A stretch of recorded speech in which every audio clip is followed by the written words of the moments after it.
Welcome back to Beatdown on the SRN. Jack and Canarcio, as a matter of fact, in the chair this Monday afternoon, along with Jared Cole. Pleased to welcome to the program for the first time Bellator featherweight prospect Mike Richman, coming off a huge first-round knockout of Chris Horodecki on the preliminary portion of proceedings Friday night in Windsor, Ontario. Mike, welcome to the program. Hey, thanks for having me, guys. Absolutely. Well, tell us a little bit about the win. It was vicious. It was quick. It came at the end of a flurry of hooks up against the fence. Take us through the fight. It was short enough that you might be able to recount all 1 minute and 23 seconds of it. Yeah, well, actually,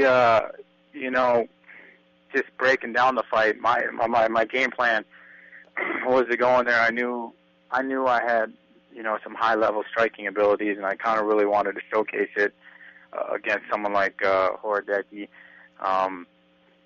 So my main game plan was to go in there and establish me being a southpaw, him being a righty. You have to establish that lead cross right away. Kind of threw a feeler lead cross out there to really get my distance and timing.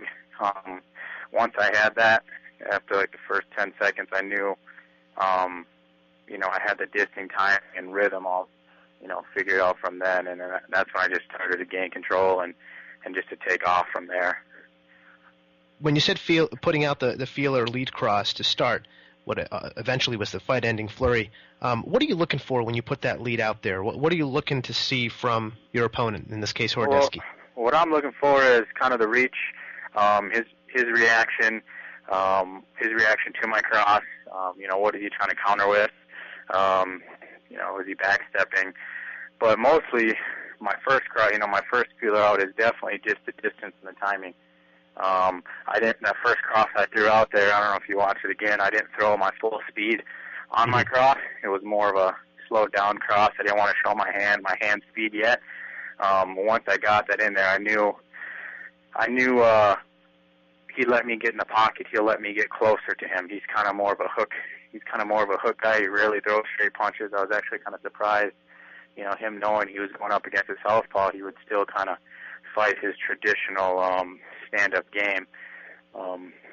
So once I had that filled out, I just kept sticking to my straights, looking to really, I rocked him a couple times before I even got to the finish. So I was really trying to pepper him, really trying to keep him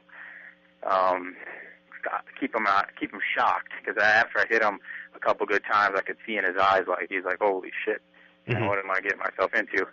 And then that's when I started to really try to get some head movement, get my lead uppercut, and then try to go for the finish. Yeah, that moment you talk about, Mike, is one that, even non-fighters, just fans can recognize watching at home when, you can clearly see from the body language. I can't imagine what it must be like to see that in the cage and see this opportunity open up in front of you. Yeah.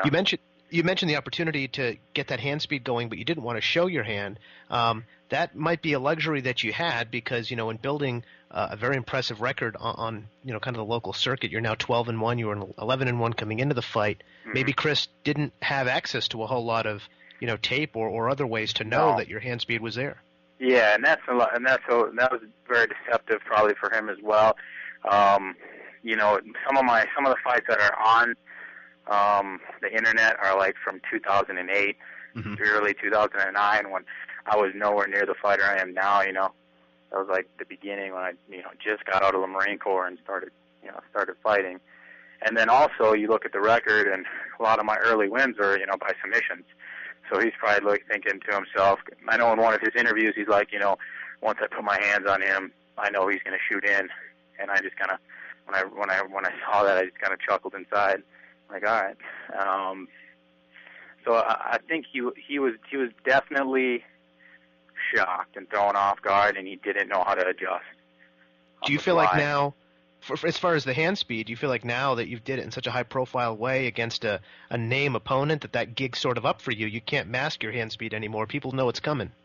Yeah, absolutely. So I knew. I think that will be the negative. The negativity, spin on that is, guys are going to see it coming. They're going to backpedal more. They're going to have more foot movement.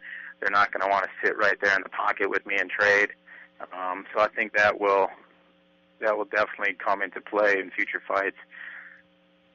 Now, what is your sort of situation with Bellator going forward? Did they bring you in under a deal where you might go into a tournament, or is that still a discussion that has to be had? Yeah, that was the intention, to bring me in for the tournament, the next fall tournament. They wanted to get me like 1 to 2 undercard fights before the tournament in the fall. When I was down there in Orlando doing all the photo shoot and stuff, a couple months back.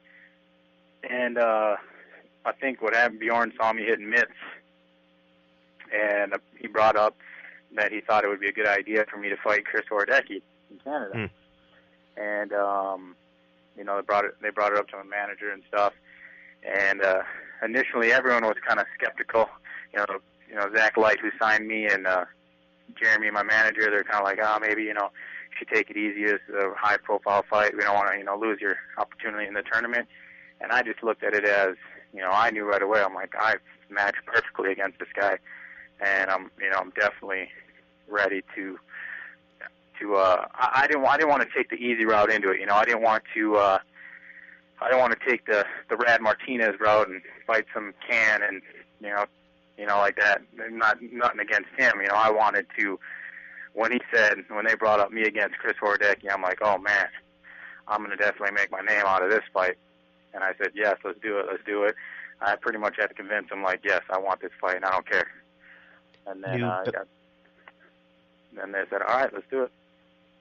New Bellator featherweight signee Mike the Marine Richman joining us to talk about his win over Chris Horodecki Friday night on the Sherdog Radio Network.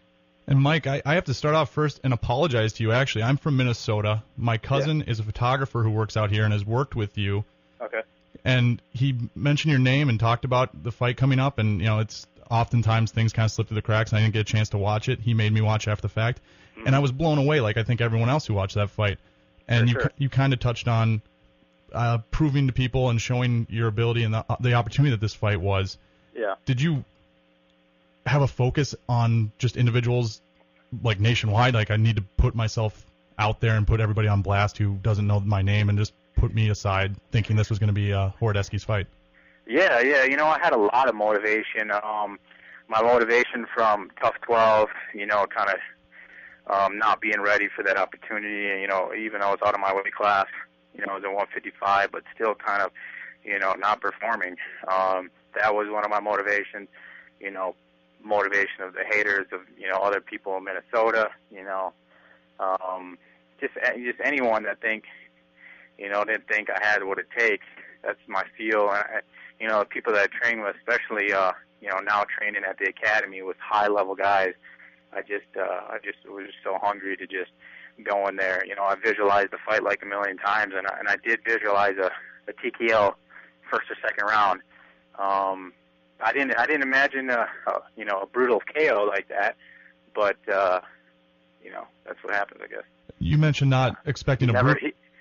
Well, the reason why I expected that is because he's never been KO'd, in all of his fights. He's had TKOs, referee stoppages.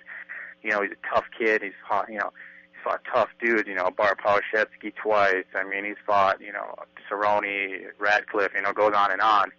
Mm-hmm. So I'm like, I always knew I had power. I know I always have power in practice and everything, and you really don't know how much power you have until you actually display it in a live fight, I guess. I don't know. Yeah, well, you definitely displayed it admirably. And now with, being with Minnesota Martial Arts, how quick of an ascension do you see in your career? What do you expect? I mean, obviously a lot of these things are unknowns and it's tough to gauge, but ideally, where do you see yourself here moving forward? I see myself moving into the featherweight tournament, winning the tournament and going on to win the title. I mean, that's how I have to think, and that's how I do think. My wrestling has come a long way. Just training with the guys at the academy, and it's more or less my counter wrestling defense, getting back up. I have a pretty good blast double, up against the cage as well. But just training with those guys, the confidence that you go into the fight. Like, I went into this fight like, I didn't have any issues. I'm like, I know I did everything I could. I know I trained the hardest I could train, and I didn't have that feeling like, oh, am I going to get tired? Oh, is my wrestling good enough? Oh, this or that. It was just like, oh, I'm going to go in there and it's time to destroy them. So and that's kind of how I'm feeling about every fight going forward, and a lot of that has to do with Greg Nelson and the academy in Brooklyn Center here in Minnesota, all the guys. So, Mike, talk to us a little bit about your service in the U.S. Marine Corps and how it's affected your MMA career. Yeah, I was in the Marine Corps from 2004 to 2008, active duty. Did 3 combat tours. I was in the infantry, so I was a gunfighter. I think it definitely affects my discipline and my hard-nosed kind of mentality that I have, especially when it comes to training. It just makes me a harder fighter, a tougher fighter, in the discipline and the training aspects of things. When it comes to, people always ask me, man, you should have like the mental edge, man. You should like be like like a killer, You've been in combat, like you should just be like this killing machine. Which I don't think is true. It's kind of a different feeling, being in a combat environment. The chemicals that go through your brain, the fight or flight mentality, it's completely different than when I'm walking in the cage. It's like I know I'm competing in a competition. I look at it as, a football player lacing up his shoes, getting ready to go out there and play. I kind of look at it in a different state. So I don't think it really helps me in that aspect, but it definitely helps me in my training and just my toughness. And if that makes sense. It does. I'm glad you. I know I'm not going to die. I know I'm not going to go into the cage. I know I'm not going to die. It's a different mental feeling that your body goes through. Well, I'm glad you put it in those terms because, whenever a fighter has a service record, it comes up and, that's one of the things they say, right, is I know I'm not going to die. Yeah. But, even if you hadn't served in the military, you can't think you're going to die. It's like you're just as likely to die in an MMA fight now as you were had you not served in the Marine Corps, right? For sure. So it's interesting that, and you can see why folks would want to parlay that. I mean, it's a huge part of, what makes Brian Stan a star and Tim Kennedy a star and things like that. I mean, you definitely want to downplay it, but at the same time, it seems like there might be, Mike, kind of a fundamental misunderstanding sometimes about how that experience can be at all relevant to an MMA fight. Yeah, I think there's a little bit, for sure. So tell us about how, your service, you said 04 to 08, and you were sort of involved, you almost got into the house in the GSP Koscheck season of Ultimate Fighter. It sounds like maybe those timelines intersect a little bit and may have affected each other. Well, let's see, the Tough 12, that was 2010, I believe. Mm-hmm. So, and then I got in 2008. Yeah, it's just as far as how did what affect? Well, in terms of getting in the pipeline for the show and things like that, do you feel like, you had about, I don't know how late in 2008 it was, but I'm sure if you'd been fighting those 4 years instead of, serving, the Ultimate Fighter comes along, maybe you would have been a different fighter. Oh, absolutely. Yeah, that makes more sense. Yeah, I was, I definitely wasn't as ready as I was now. It was kind of one of those things where like, the Ultimate Fighter. But, my manager's like, hey, let's go try out. Went and tried out. I got called back for more interviews down in Vegas. Did that. And they're like, hey, we want you on the show. All right, cool. I wasn't training at the academy yet. I was in a lower tier Minnesota gym. And, I was competing at 155. And like you said, I just wasn't ready yet. That's what it comes down to, And even if I'm man enough to say, even if I did beat Aaron by decision or beat him and go into the house, I still think I wasn't ready yet to where I am now to been able to compete at a very high level. So, I mean, I'm just grateful for this opportunity now that Bellator gave me, and I'm definitely ready now. What is it like looking back on that experience, the Ultimate Fighter experience? Because, we always talk about guys, we always talk to guys who got in the house, who got through the house, went up on UFC cards and things, but you often don't get a chance to talk to someone who had your experience. You're in, you're out, and it's like, is it like a blur? Does it feel real the way it all went down? It was a real big blur, It's kind of like bing, bang, boom, and the next thing you know, I'm flying home, Yeah. It was, you're there, you arrive, you sit in the hotel, you can't leave your hotel room until, you're like pretty much locked in your room, getting food, until the next day. Then you get brought to do weigh-ins and all that stuff, and you meet in Koscheck, GSP, Dana White, everything you see on on TV, except for, some more non stuff that's actually televised. But and then you weigh in and you go back to your hotel room and you get ready. You bring you back, and then you get there and you fight. And then after that, it's like when the fights are over, they're like, all right, everyone who made it, sweet. And you guys didn't make it, all right, see you later. And then you just get brought back to the hotel, and you stay another night at the hotel, and you're flying home the next day. So it's just kind of it was a crazy experience. Fighting in that environment too. Dead silent. And don't have your corners there. Just fighting in front of all these fighters. Dana White, GSP Koscheck. It was a crazy experience, to say the least. Sure. I like the way you painted it. Those are some very clear kind of visual pictures there. So you come back to camp, and it stands to reason that you'd use that to motivate you, to drive you forward, and things like that. But do you have to actually shut it mostly out of your mind because it didn't go particularly well? Is it something that you even remember to use as motivation, or do you just say that part of my career, that chapter's closed, it's a new deal? Yeah, at first I try to use it as motivation because after I couldn't watch the next season or two of the, I couldn't even watch the rest of that season really. I didn't watch that season when it aired. I don't think I watched the following season. It was just really tough, to swallow that. And my biggest worry is man, you never hear these guys, guys that don't make it into the house. Right. You never freaking hear these guys again. And that was my biggest worry. Dude, I don't want to be that guy that is never heard of again. And that's when I was like, all right, I just got to freaking act like this never happened and move forward and train my ass off, and hopefully I get another shot. You mentioned that scene where Bjorn saw you hitting mitts in the back. Set it more particularly for us, because this was your Bellator debut.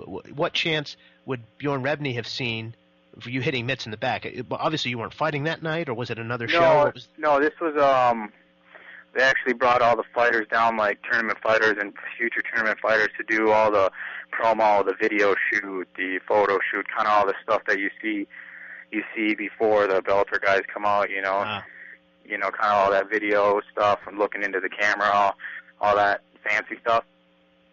So you'd already been signed then?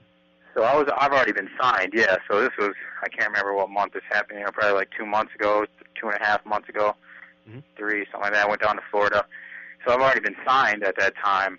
And then that's when he was kind of there walking around, and then there's different stations that you got to knock out and get recorded on doing.